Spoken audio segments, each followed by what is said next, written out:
Dobrý deň, som rád, že vás touto cestou môžem pozvať na konferenciu IBM Software Day, ktorá sa uskutoční 9. marca v hoteli Gate 1 v Bratislave.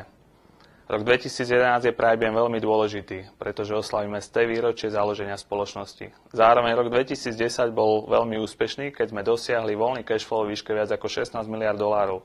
Tieto prostriedky sme investovali do vedy a výskumu a do nákupu nových produktov a riešení pre našich zákazníkov. O niektorých produktoch sa chceme s vami porozprávať na uvedenej konferencii. Sú to produkty z rodiny BigFix, ktoré sa zaoberajú správou koncových staníc. Sú to produkty z rodiny Unica, ktoré riešia vzťah so zákazníkom. A sú to produkty z rodiny FileNet, ktoré sa zaoberajú podnikovým obsahom a sú veľmi úspešné na slovenskom trhu. Dúfam, že sa zaregistrujete na našu konferenciu a teším sa, že sa tam osobne stretneme a porozprávame o tom, aké sú vaše dojmy z tejto konferencie. Teším sa na stretnutie s vami.